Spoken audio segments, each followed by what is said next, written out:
Physics के DG channel में आप सभी लोगों का स्वागत है।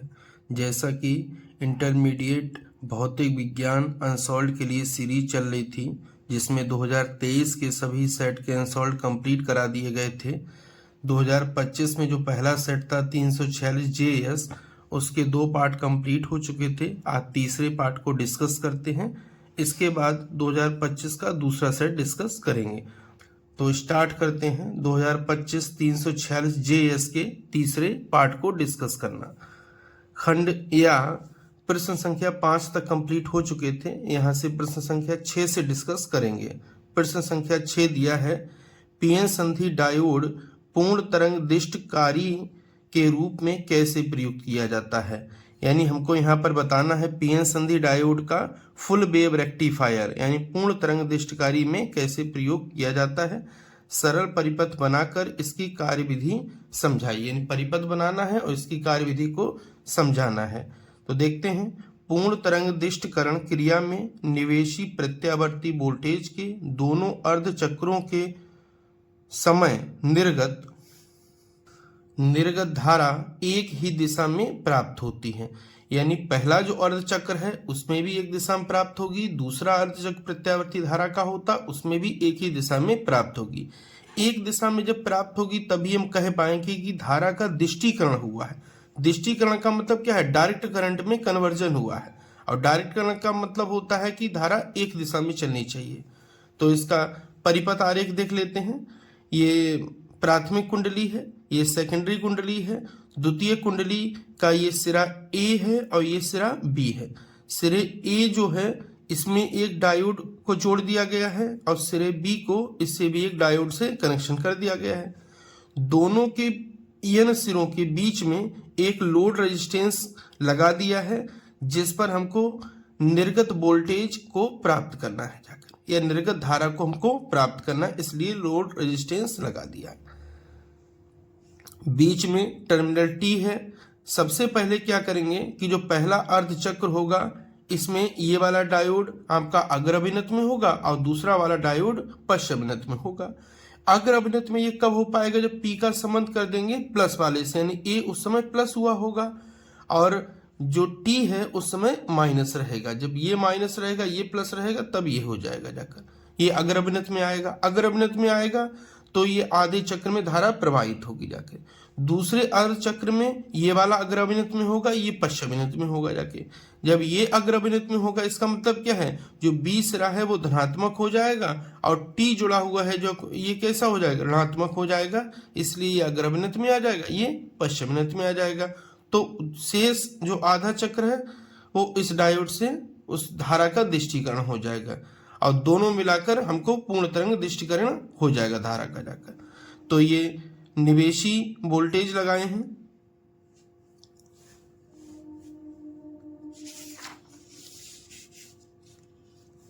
यहां पर निर्गत वोल्टेज एक ही धारा में, यानी ऊपर वाला लूप तो ऊपर ही जाकर, नीचे वाला भी लूप कहाँ चला जाएगा? ऊपर। सब एक ही दिशा में। जब एक ही दिशा में चला जाएगा तो ये कौन सी करंट हो जाएगी? डीसी करंट हो जाएगी। तो ये कौन सी करंट हो जाएगी? DC current. अब देखते हैं,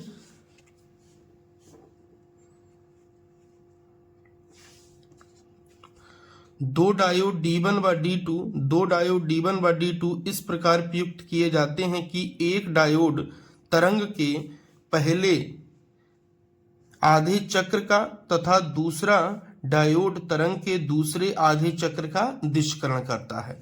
यानी पहला डायोड लगा है वो आधे चक्र का और जो शेष आधा चक्र बचा हुआ है वो दूसरा डायोड उस धारा का दिष्करण करेगा।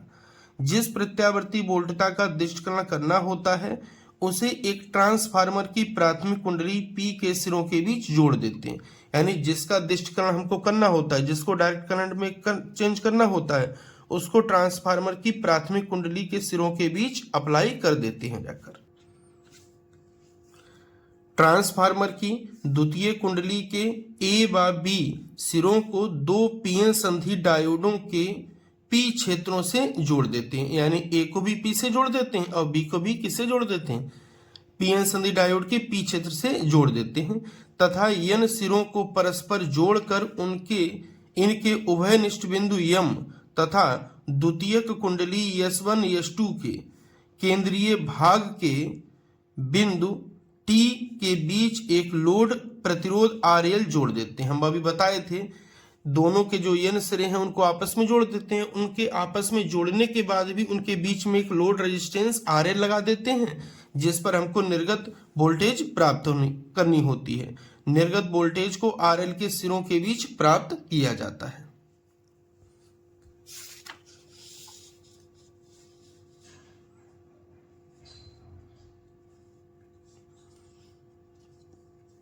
अब आते हैं कार्य विधि पर। जब द्वितीय कुंडली का A सिरा बिंदु T के सापेक्ष धनात्मक तथा B सिरा T के सापेक्ष ऋणात्मक होता है तो संधि डायोड D1 अग्र अभिनत में हो जाता है। अग्र अभिनत में क्यों हो जाता है? क्योंकि A सिरा धनात्मक है और A जुड़ा किससे है? D1 डायोड के P क्षेत्र से। तो P वाला अगर पॉजिटिव से जुड़ा है तो वो डायोड किसमें होगा? अग्र अभिनत में, और इसमें धारा प्रवाहित होने लगती है। जबकि इस समय डायोड D2 उत्क्रम अभिनत में होगा। उत्क्रम अभिनत या पश्चिम अभिनत में क्यों होगा? क्योंकि B सिरा कैसा है? T के सापेक्ष ऋणात्मक है जाकर, और ऋणात्मक सिरा जब जुड़ेगा जाके P से तो वो उत्क्रम अभिनत में डायोड हो जाएगा जाकर, जिसके कारण इसमें धारा प्रवाहित नहीं होती है। D1 से धारा RL से CD, C से D की ओर प्रवाहित होती है जाकर। तो धारा कहाँ प्रवाहित होती है? C से D की ओर प्रवाहित होती है जाकर, जिससे निर्गत विभव प्राप्त होता है जाकर। एक बार चित्र को और देख लेते हैं। देखिए ये डायोड, सबसे पहले ये वाला सिरा धनात्मक है, तो धनात्मक सिरे का संबंध जब P से करेंगे जाके तो ये डायोड अग्र अभिनत में हो जाएगा। अग्र अभिनत में हो जाएगा तो इससे धारा बहेगी। कौन सी धारा बहेगी? देखिए ये इधर आएगा, यहां से इधर की तरफ जाएगी, यानी C से D की ओर जाकर। B वाला से ऋणात्मक होगा जाके, जब ये ऋणात्मक होगा P से जुड़ेगा जाके तो ये डायोड किसमें होगा? पश्च अभिनत में होगा। पश्च अभिनत होगा तो इसमें कोई भी धारा प्रवाहित नहीं होगी। दूसरे आधे चक्र में ये वाला प्लस हो जाएगा, ये किसमें हो जाएगा? माइनस में। निवेशी वोल्टेज के अगले आधे चक्र में जब द्वितीय कुंडली का A सिरा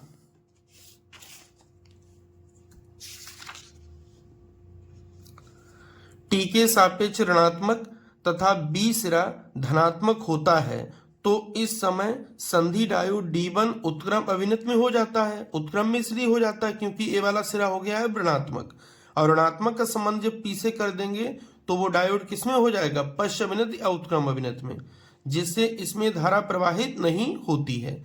इसी समय डायोड D2 अग्र अभिनत में हो जाता है। डायोड D2 अग्र अभिनत में क्यों हो जाता है? क्योंकि सिरे B को हम क्या करें हैं? धनात्मक करें हैं, और इसमें धारा प्रवाहित होने लगती है। D2 से धारा RL में पुनः C से D की ओर प्रवाहित होने लगती है, जिससे निर्गत विभव हमको प्राप्त हो जाता है।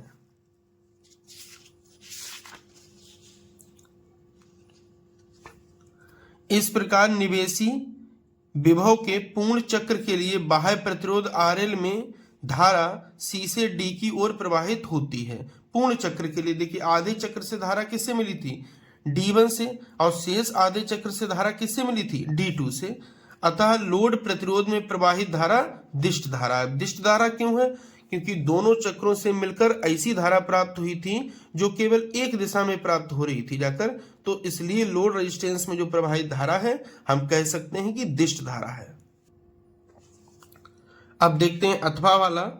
अल्फा प्रकीर्णन प्रयोग का संक्षिप्त वर्णन कीजिए। इस प्रयोग से प्राप्त प्रेक्षण से परमाणु संरचना के बारे में लिखिए। यानी सबसे पहले हमको अल्फा कण प्रकीर्णन प्रयोग बताना है क्या था, और फिर इससे जो निष्कर्ष प्राप्त हुए परमाणु संरचना के संबंध में उसके बारे में डिस्कस करना है। तो देखते हैं। परमाणु की संरचना को जानने के लिए सन 1911 में वैज्ञानिक रदरफोर्ड, मोस्ट इंपॉर्टेंट है याद रखिएगा, 1911 ने एक प्रयोग किया था जिसे अल्फा कण प्रयोग के नाम से जाना जाता है।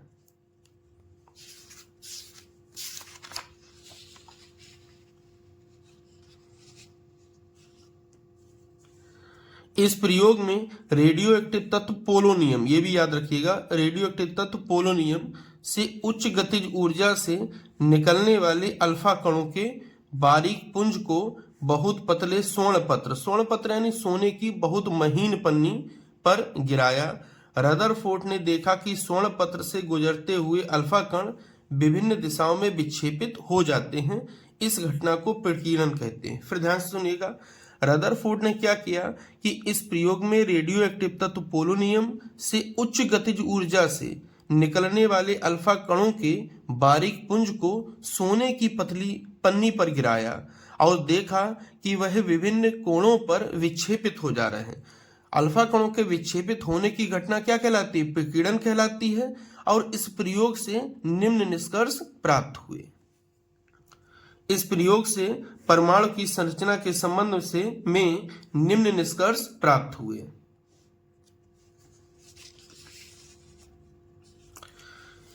देखिए, ये नाभिक है। जो नाभिक के बिल्कुल पास में कण जा रहे थे तो उसी कोण पर वापस फिर लौट गए, जिस रास्ते पे आ रहे थे उसी पे वापस लौट गए। क्यों लौट गए? क्योंकि यहाँ पर कोई ना कोई प्रतिकर्षण बल लग रहा होगा। प्रतिकर्षण इसलिए क्योंकि नाभिक भी धनावेशित होता है और अल्फा कण भी धनावेशित होता है, क्योंकि अल्फा कण जो होता है वो हीलियम का नाभिक होता है और नाभिक होता है धनावेशित, यानी दोनों के बीच बहुत ज्यादा प्रतिकर्षण बल लग रहा होगा। इसीलिए जिस रास्ते पाए उसी रास्ते पर लौट गए।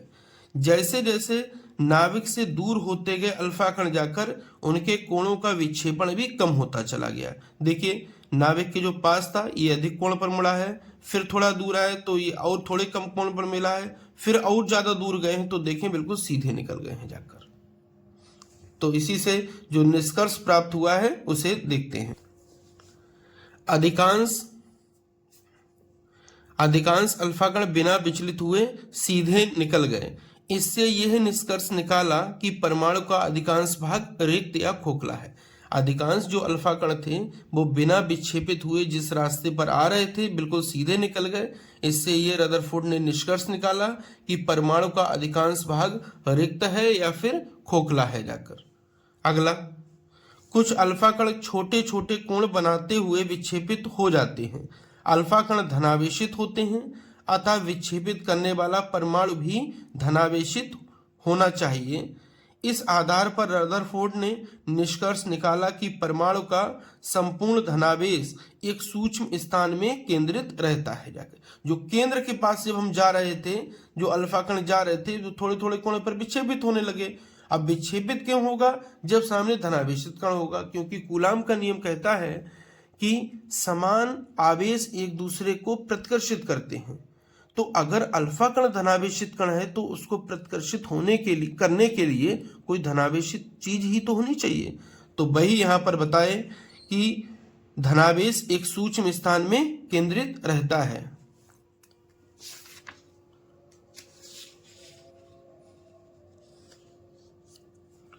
जिसे बाद में नाभिक बता दिया गया। कुछ अल्फा कण 90 अंश से अधिक कोण पर प्रकीर्णित होकर लौट आते हैं। 90 अंश से ज्यादा कोण पर प्रकीर्णित हुए जाके 120, 130, 140 पर और वापस लौटे आए। इससे रदरफोर्ड ने निष्कर्ष निकाला कि धन आवेश परमाणु के भीतर एक अत्यंत सूक्ष्म स्थान में संकेंद्रित रहता है। इस स्थान को नाभिक कहते हैं। यानी उन्होंने बस सोचा कि जो धनावेश है जाकर वो बहुत छोटे स्थान पर संकेंद्रित रहता है और इस स्थान को हम नाभिक कहते हैं जाकर। नाभिक की त्रिज्या 10⁻⁻15 मीटर की कोटि की। मोस्ट इंपॉर्टेंट, कई एग्जाम में आया है। नाभिक की त्रिज्या 10⁻15 मीटर की कोटि की तथा परमाणु की त्रिज्या 10⁻10 मीटर की कोटि की पाई गई। चौथा पॉइंट, अल्फा कणों के प्रकीर्णन प्रयोग के आधार पर कूलाम नियम की सत्यता के संबंध में भी जानकारी प्राप्त हुई कि कूलाम का नियम अत्यंत सूक्ष्म दूरियों के लिए भी सत्य है। ये अल्फा कण प्रकीर्णन प्रयोग में सिद्ध हो गया। नेक्स्ट, इस प्रयोग से विभिन्न धातुओं के नाभिकों के धन आवेशों के संबंध में भी जानकारी प्राप्त हुई। यानी अल्फा कण प्रकीर्णन प्रयोग से विभिन्न धातुओं के नाभिकों के धन आवेशों के संबंध में भी हमको जानकारी प्राप्त हुई।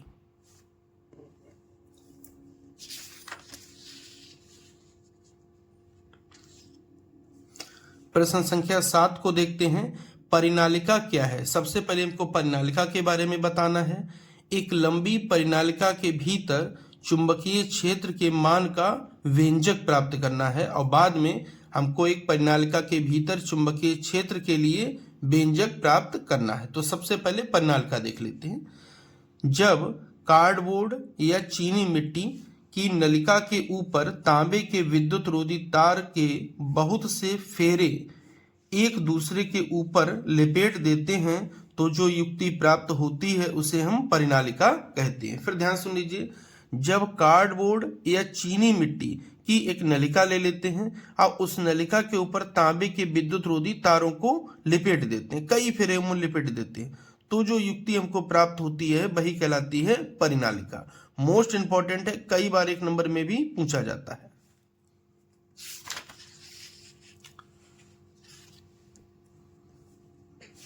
आगे देखते हैं, माना एक लंबी परिनालिका की प्रति मीटर लंबाई में, प्रति मीटर लंबाई या एकांक लंबाई में तार के स्मॉल एन फेरे हैं जाकर, तथा इसमें I0 एम्पियर की धारा प्रवाहित हो रही है, यानी प्रत्येक फेरे में कितनी धारा प्रवाहित हो रही है, I0।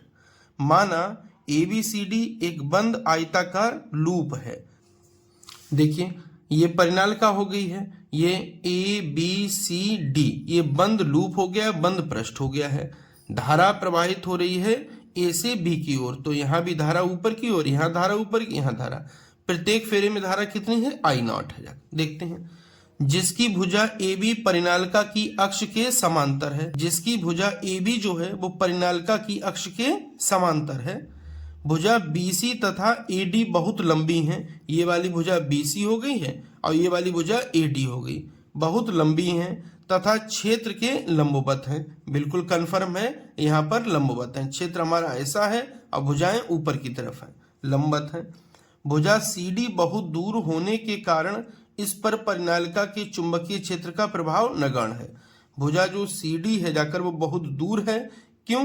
क्योंकि BC और AD बहुत ज्यादा लंबी भुजाएं हैं, तो भुजा CD बहुत दूर हो जाएगी। जब बहुत दूर हो जाएगी तो इस पर चुंबकीय क्षेत्र कितना होगा परिनालिका के कारण, 0 होगा, यानी इस पर परिनालिका के चुंबकीय क्षेत्र का कोई प्रभाव नहीं पड़ेगा।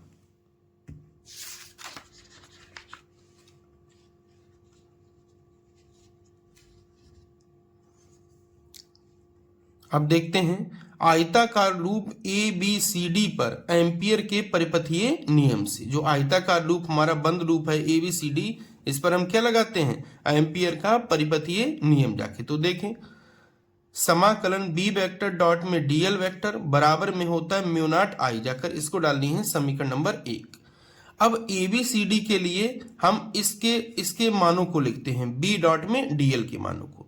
तो 4 भुजाएं हैं, सबसे पहले A से B चलेगा, फिर B से C और फिर C से D और फिर D से A जाकर। तो देखते हैं, क्लोज्ड पाथ के along integration B vector dot में DL वेक्टर बराबर में इंटीग्रेशन A से B हो जाएगा B वेक्टर डॉट में DL वेक्टर। ऐसे यहाँ पर हो जाएगा A से B हो गया, अगली भुजा कौन सी है, B से C, यानी BC है तो BC लिख दिए, अगली भुजा CD, अगली भुजा DA। तो चारों भुजाओं के लिए फ्लक्स लिख ली हैं जाकर। A से B ऐसा ही रहेगा, V डॉट में DL, B वेक्टर डॉट में DL वेक्टर का जो एक्सपेंशन करेंगे, विस्तार करेंगे, तो आ जाएगा B DL cos थीटा। यहाँ भी B DL cos थीटा, यहाँ भी B DL, यहाँ भी। क्यों? क्योंकि ये सदिश रूप था, ये हमारा अदिश रूप है। जब दो सदिशों का अदिश गुणनफल किया जाता है तो उनके परिमाण आते हैं, साथ में cos थीटा आता है, तो cos थीटा आ गया है। अब देखते हैं AB के लिए। अब AB की कुल लंबाई कितनी है, x है, और AB भुजा है, चुंबकीय क्षेत्र जो परिनालिका के अंदर उसके समांतर है, तो दोनों के बीच कोण कितना है, 0 है, तो यहाँ 0 डिग्री लिखिए क्योंकि एक ही दिशा में है। अब BC भुजा को देखेंगे, भुजा की लंबाई तो ऊपर की तरफ है जाकर, भुजा ऐसी है जाकर, चुंबकीय क्षेत्र कैसा, ऐसा, तो दोनों के बीच में कोण कितना होगा, 90 डिग्री, तो यहाँ थीटा बराबर 90 डिग्री लिख लिए। CD भुजा बहुत दूर है तो उसमें चुंबकीय क्षेत्र कितना बताए थे, 0 है। DA भुजा है, ये भी लंबवत है चुंबकीय क्षेत्र के, तो इसमें भी कोण कितना हो जाएगा, 90 डिग्री।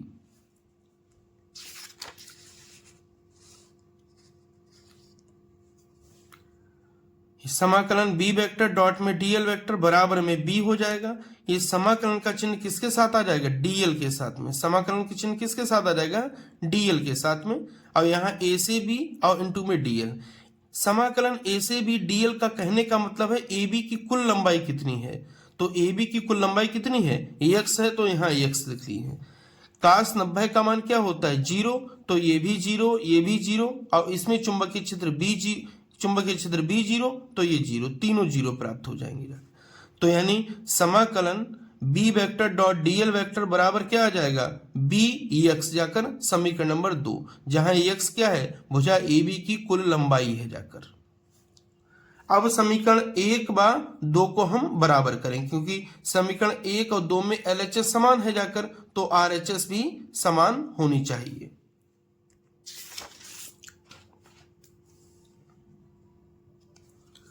देखिए समीकरण 1 और 2 में बराबर करते हैं, बी एक्स बराबर म्यू नॉट आई, लेकिन उससे पहले हम आई का निर्धारण कर लेते हैं। समझिए ध्यान से, जैसे प्रति एकांक लंबाई में फेरों की संख्या कितनी है, स्मॉल एन। अगर लंबाई एक्स हो तो फेरों की संख्या कितनी हो जाएगी, एन एक्स हो जाएगी जाकर, क्योंकि प्रत्येकांक लंबाई का मतलब ये है जाकर कि एकांक लंबाई में फेरे इतने हैं, तो एक्स लंबाई में फेरे कितने होंगे, तो एन एक्स होंगे जाकर। एक फेरे में धारा कितनी है, आई नॉट है जाकर, तो इतने फेरों में जो धारा होगी जाकर वो आई नॉट होगी, एन एक्स होगी जाकर। यही तो कुल धारा आई बनेगी जाकर, यानी परिनालिका में प्रवाहित कुल धारा का मान।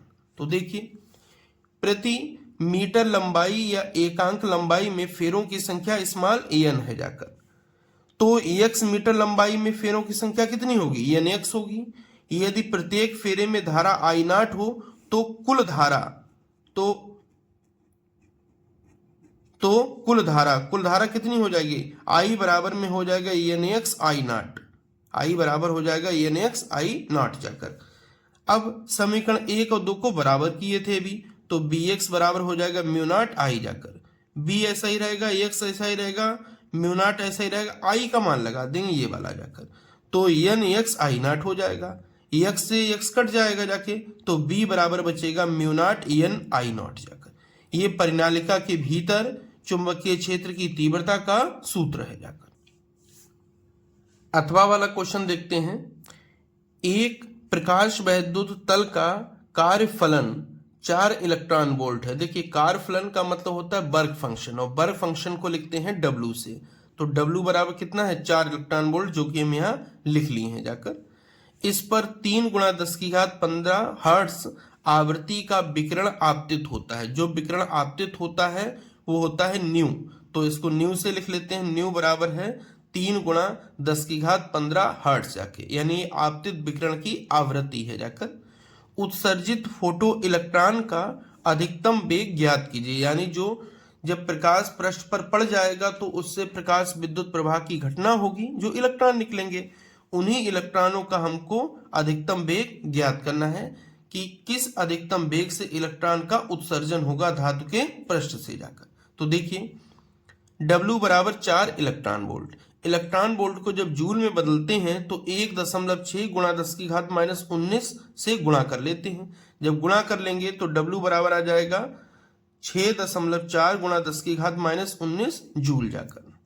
इनके प्रकाश विद्युत समीकरण से आइंस्टीन का प्रकाश विद्युत समीकरण क्या कहता है, जो यचनी ऊर्जा का फोटान होता है वो उसकी ऊर्जा किस रूप में व्यय हो जाती है, एक तो कार्यफलन में जाकर और दूसरी गतिज ऊर्जा के रूप में। तो ये यचनी वैसे ही रहेगा, W ऐसा ही रहेगा। E के क्या है, गतिज ऊर्जा, तो गतिज ऊर्जा होती है 1/2 mv², तो ये 1/2 हो जाएगा, ये m यहाँ पर हो जाएगा bmax का स्क्वायर जाकर है। अब इसको ऐसे ही रखेंगे और W को कहाँ लेके आएंगे, इधर लेके आएंगे, वो भी माइनस में हो जाएगा, तो आ जाएगा बराबर में एच न्यू माइनस का W जाकर। एच 6.6 × 10⁻34 हो जाएगा, न्यू 3 × 10⁻15 हमको सवाल में दे रखा है। W का मान अभी हम ज्ञात किए थे 6.4 × 10⁻19 जाकर, यहाँ जब गुणा करेंगे तो आ जाएगा 19.8 गुणा में 10⁻19, और यहाँ माइनस का चिन्ह है, ये माइनस है, ये 6.4 × 10⁻19 घटा लेंगे तो आ जाएगा 13.4 × 10⁻19 जाकर। अब यहाँ पर 2 भाग में है, इधर किस में आ जाएगा, गुणा में, तो हो जाएगा 26.8 गुणा में 10⁻19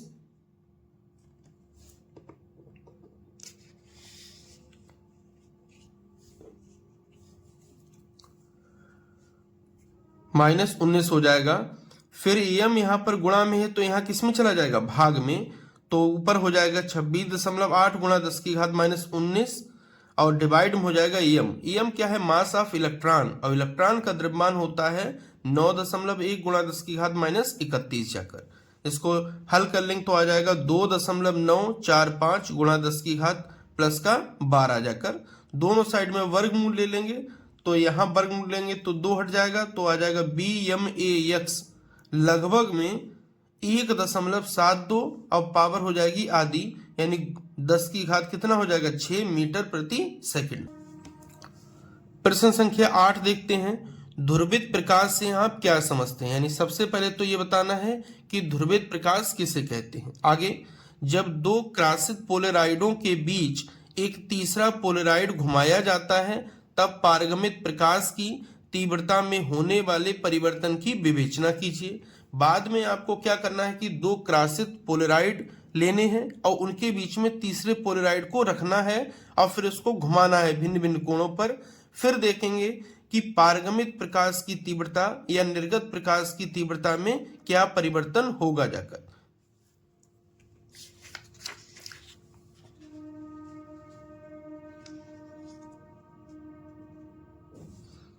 तो सबसे पहले ध्रुवित प्रकाश को देखते हैं।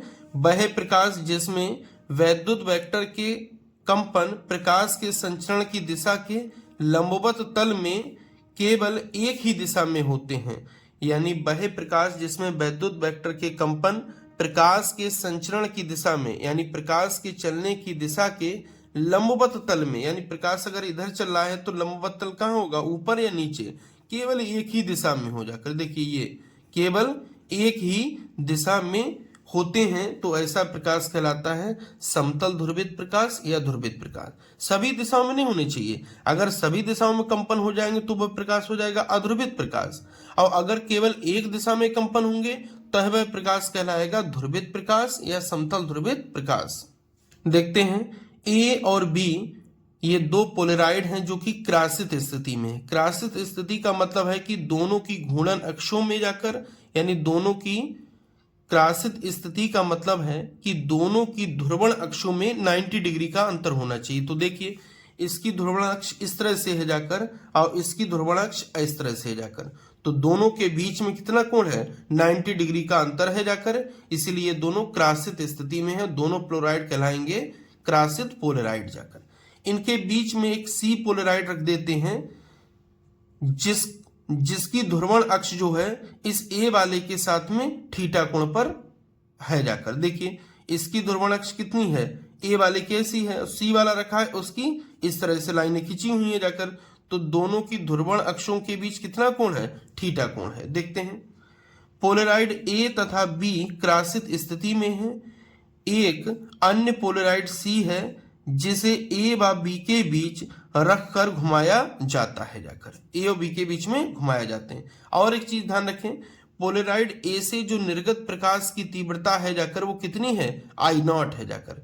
आपतित प्रकाश की तीव्रता नहीं है, ए से जो निर्गत प्रकाश की तीव्रता है वो I0 है जाकर, क्योंकि ये वाली तीव्रता इस वाली तीव्रता की आधी होगी जाकर, है I0 है जाकर। यदि पोलराइड सी की ध्रुवण अक्ष पोलराइड ए की ध्रुवण अक्ष के साथ थीटा कोण बनाए तो पोलराइड सी से निर्गत प्रकाश की तीव्रता जाके, अगर थीटा कोण बना रही है तब मैलस के नियम से IC बराबर हो जाएगा I0 cos स्क्वायर थीटा जाके। I0 क्या है, ए से निर्गत प्रकाश की तीव्रता या फिर पोलराइड सी पर आपतित प्रकाश की तीव्रता जाकर। दोनों के बीच कोण कितना था, थीटा, तो IC जो है यानी जो सी पोलराइड बीच में रखे हैं जाकर तीसरा वाला, उससे निर्गत प्रकाश की तीव्रता हो जाएगी IC बराबर I0 cos स्क्वायर में थीटा, समीकरण नंबर 1। अब यह तीव्रता किस पर आपतित होगी जाकर, जो बी वाला पोलराइड है जाकर क्रासित स्थिति में रखा हुआ था उस पर आपतित होगी।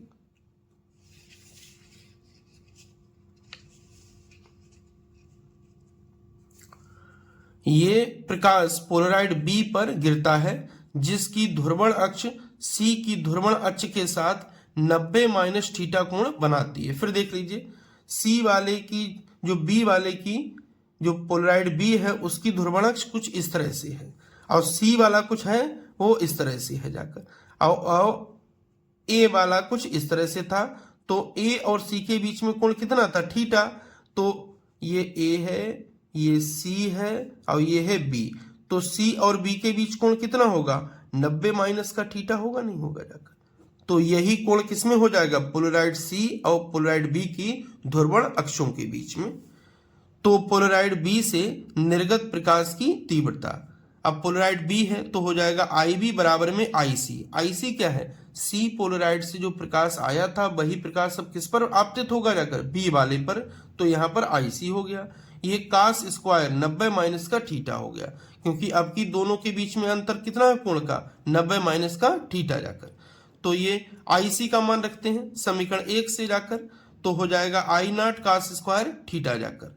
और यहाँ 90 से निष्पत्ति बदल जाएगी तो कास की जगह क्या आ जाएगा, साइन स्क्वायर थीटा जाकर है। ये आई नॉट ऐसे ही रहा, 4 से हम भाग किए हैं, 4 से कर दिए हैं गुणा जाकर।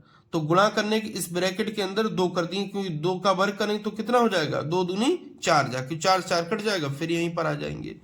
तो ये आई नॉट अपान में 4 हो जाएगा जाकर। और ये 2 साइन थीटा इंटू में कास थीटा, ये साइन 2 थीटा का सूत्र होता है, तो यहां साइन 2 थीटा हो जाएगा।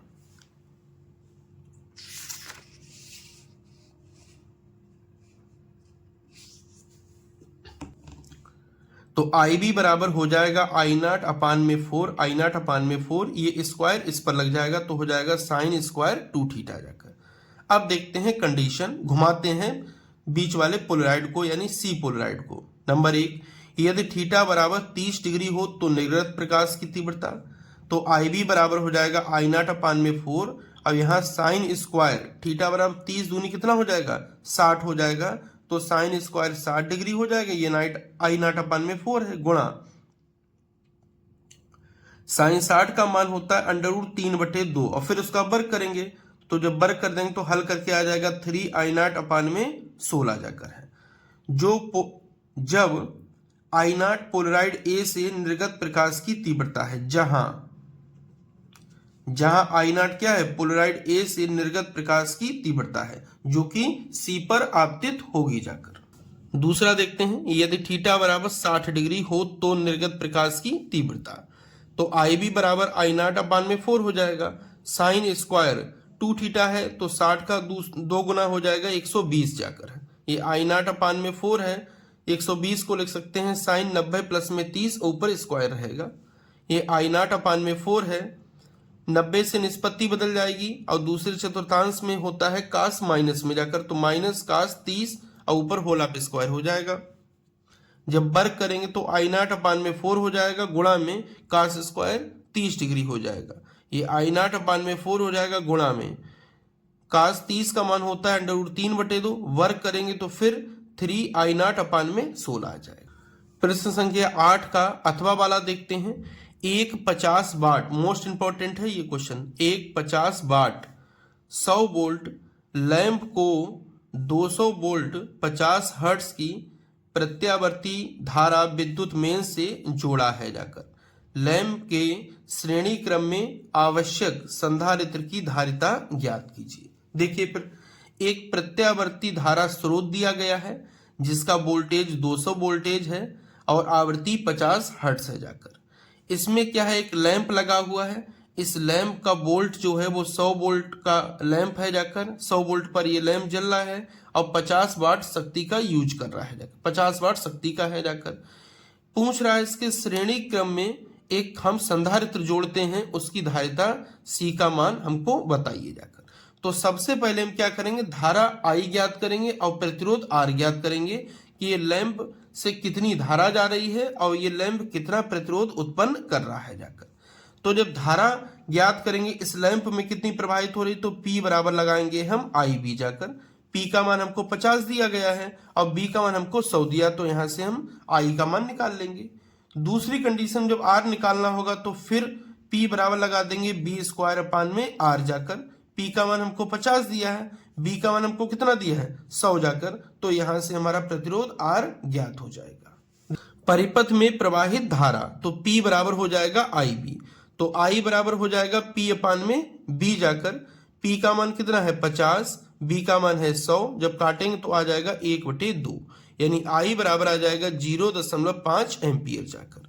लैंप का प्रतिरोध तो P बराबर है B² तो R बराबर हो जाएगा B² B का मान 100 है तो 100 गुणा में 100 हो जाएगा और नीचे कितना है 50 हो जाएगा। इसको काटेंगे तो R बराबर आ जाएगा 200 ओम जाकर। अब देखते हैं परिपथ की प्रतिबाधा। परिपथ की प्रतिबाधा Z यानी परिपथ का कुल प्रतिरोध Z की बात करते हैं तो Z बराबर हो जाएगा, जब कुल प्रतिरोध की बात करेंगे तो वोल्टेज भी कुल वाला होना चाहिए। कुल प्रत्यावर्ती वोल्टेज कितना दे रखा था, हमको दे रखा है 200 वोल्ट जाकर, और धारा अभी हम आई ज्ञात किए हैं 0.5, दशमलव हटाएंगे ऊपर एक जीरो बढ़ाएंगे, जब इसको काटेंगे तो Z बराबर आ जाएगा 400 ओम जाकर।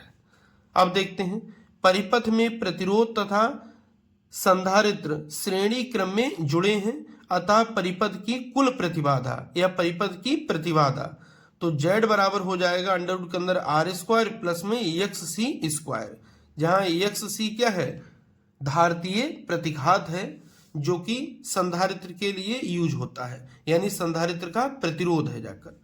तो Z का मान 400 का वर्ग कर दिए हैं बराबर R का मान 200 का वर्ग कर दिए हैं, XC ऐसे रहने दीजिए, इसका वर्ग कर दिए हैं। ये 400 यहाँ करेंगे तो ये आ जाएगा 16 और 4 जीरो माइनस 200 को वर्ग करेंगे तो आ जाएगा 4 और फिर 4 जीरो घटा लेंगे तो 12 और 4 जीरो प्राप्त हो जाएगा जाकर।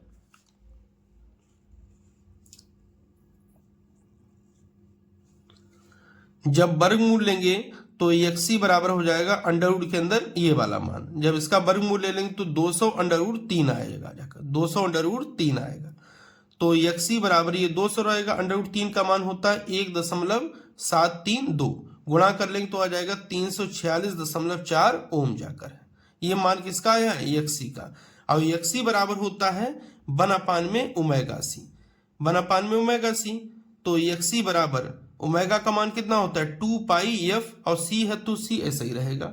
हमको मान C का निकालना है तो C को ऊपर लाएंगे, XC कहाँ जाएगा डिवाइड में, तो C बराबर हो जाएगा 1/में 2πf XC, 2πf और उनटू में XC जाकर, तो ये 1 रहेगा, 2 ऐसा ही रहेगा। पाई का मान 3.14, EF क्या है आवृत्ति, इसका 50 मान है, XC क्या है धारतीय प्रतिघात, ये कितना आया है अभी 346.4, तो 346.4 हल कर लेंगे तो C बराबर लगभग में 9 माइक्रोफैरड आएगा। प्रश्न संख्या 9 को देखते हैं। डी ब्रोगली के द्रव्य तरंग अवधारणा से क्या तात्पर्य है, यानी सबसे पहले हमको डी ब्रोगली के द्रव्य तरंग अवधारणा को समझाना है। आगे डी ब्रोगली तरंग दैर्ध्य का गतिज ऊर्जा से संबंध का सूत्र स्थापित कीजिए, यानी डी ब्रोगली तरंग दैर्ध्य का एक ऐसा सूत्र स्थापित करना है जिसमें क्या आना चाहिए गतिज ऊर्जा आनी चाहिए। तो देखते हैं।